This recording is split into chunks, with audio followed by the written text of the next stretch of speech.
But more commonly, it is found with these two types of bags, and that is the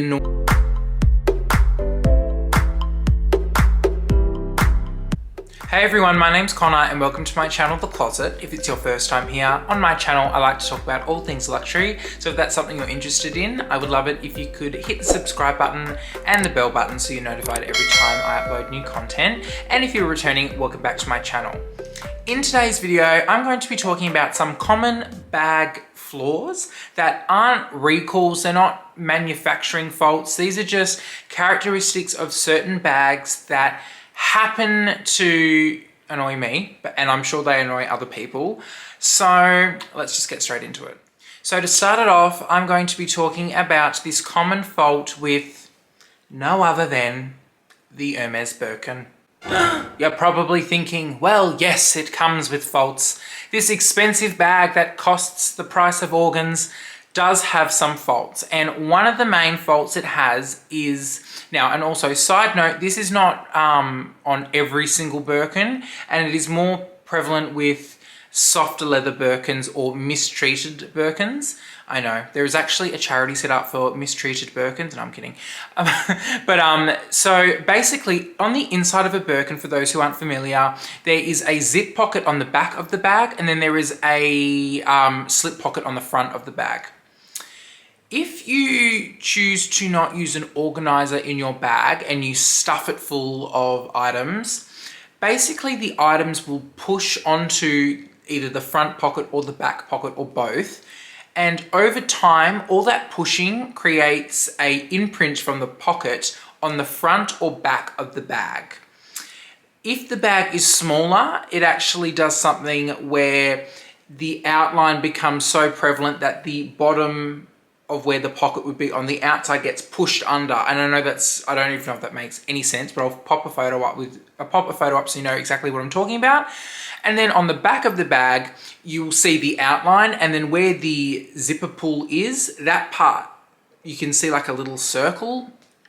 And this is a bit of a design flaw because it's quite subjective to say what is stuffing a bag and what isn't.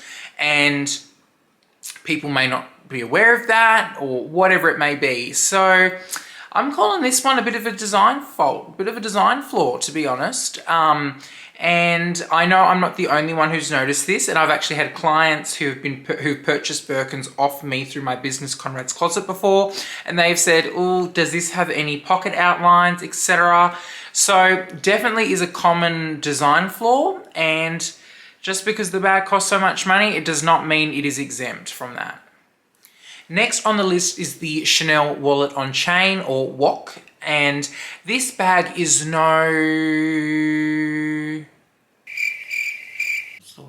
stranger, sorry, I just forgot how to speak, no stranger to this zipper dent, I guess you would call it.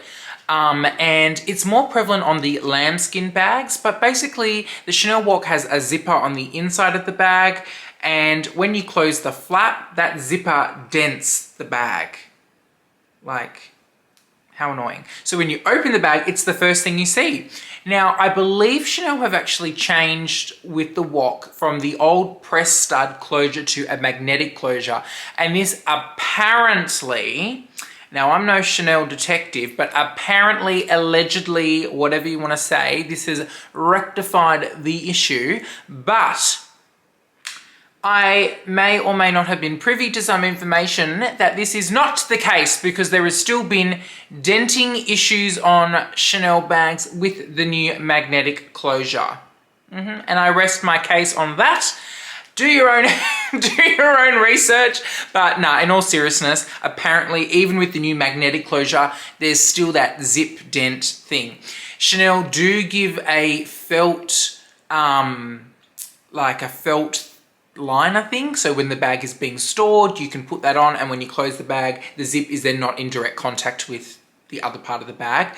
But when you're using the bag, like that, you're gonna get the dent, so it's like, maybe just get rid of the zip or have like a different thing.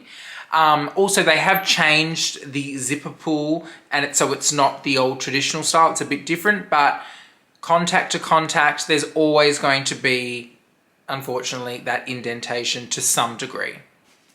Next on the list is the Pochette Matisse. Now, with this design flaw, I wasn't aware of it until I actually purchased my own Pochette Matisse. So, I purchased my reverse monogram Pochette Matisse maybe a month ago. And when I got this bag, the first time I used it, I noticed this problem. And basically, I'm just going to take out my inserts. Take out my implants, I nearly said. All right, so now the bag is empty, you'll notice the problem I'm talking about. So to close this bag, you basically push down on the latch and it clips in, right? When you're using this bag, it's on the strap, predominantly. You're carrying it like crossbody or shoulder strap body.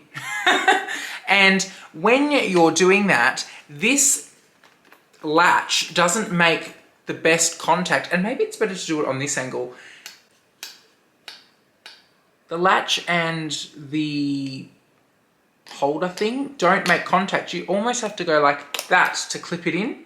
And I thought that is so silly. And I realized it's because when the front pocket is empty or doesn't have anything in it, there's nothing to kind of support this latch part, or this square part, forward so the latch can, you know, and I don't even know if I'm making any sense. So I thought, okay, all you'd need then is a bag insert. And luckily for me, I was right. So I'm just gonna pop in. I just got a like basic black felt 2-pair for each pocket bag insert from Samorga. And that fixed the issue. So now, because the bag is stuffed, you can just close it and it clips in straight away. So when you're wearing the bag, you don't have that issue of the latch not connecting, but some people don't like using bag inserts. I probably wouldn't have gotten a bag insert for this bag because the lining is black. And I'm not really a bag insert person, but yeah, definitely a design flaw. Definitely a design flaw, LV.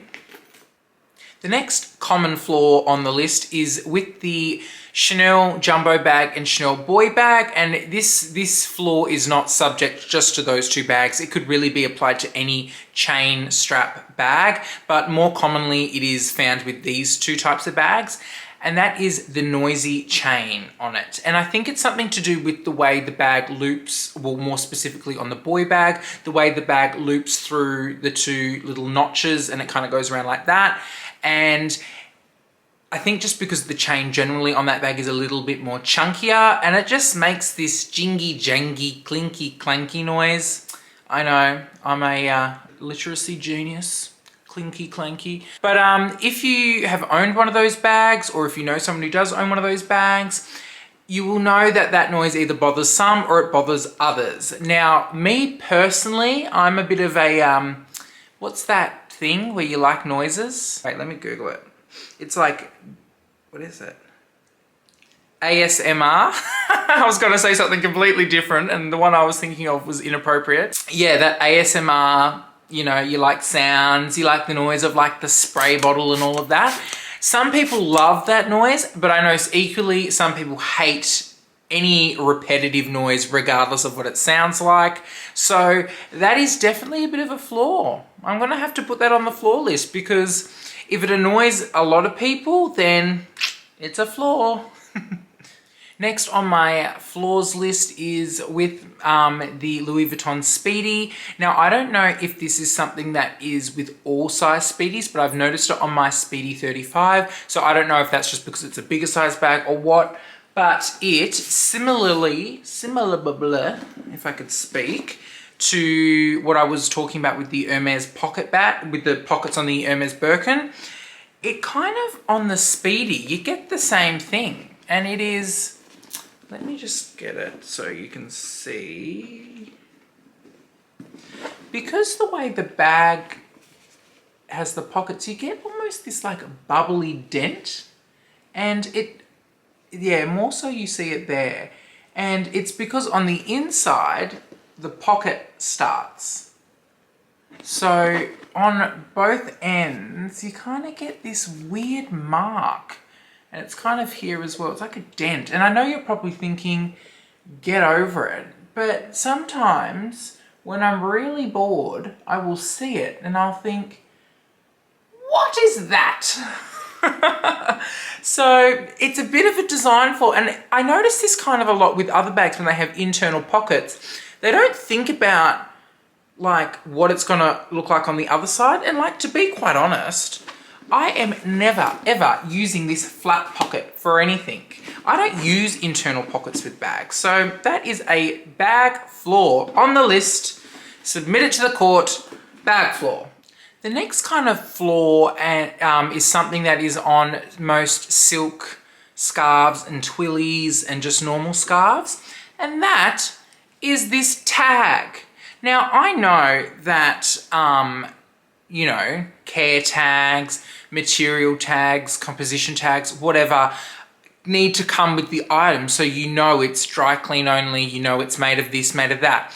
But what they should do is not put it in like a huge, big monstrosity of a tag on items. For example, on my Burberry scarf, do you know how many times I've got it perfect sitting the way I like it, and then I look down and the tag's facing up, so you've got to switch it, and it seems to be like the only way it looks good is the way the tag is visible?